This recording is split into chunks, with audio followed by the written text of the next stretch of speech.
বন্ধু, আমার জীবনে কোনো সুখ নেই, চল দিনে বাবার কাছে যাই, বাবা কি কয় দেখি। বাবা, আপনার শিষ্য এসে দেখা করতে। থাম, আমি বুঝতে পেরেছি। বাবা, আমার এই বন্ধু আপনার কাছে খুব বিপদে পড়ে এসেছে। কি বিপদ? জীবনে সুখ নেই, আমি বুঝতে পেরেছি। হ্যাঁ বাবা, হ্যাঁ বাবা, আমার একটা সমাধান দেন এবার।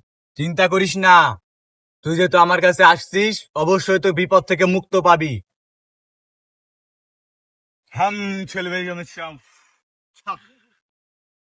বাবা, এ কার পায়খানা, এত গন্ধ কেন? চিন্তা করিস না, এটা আমার 7 দিন পর হাগা হয়েছে। সেই হাগাটা, এই হাগা তোর জীবনে মঙ্গল টেনে আনবে বাবা, চিন্তা করিস না তুই। বাবা, তাহলে এখন আমার কি করতে হবে এবার?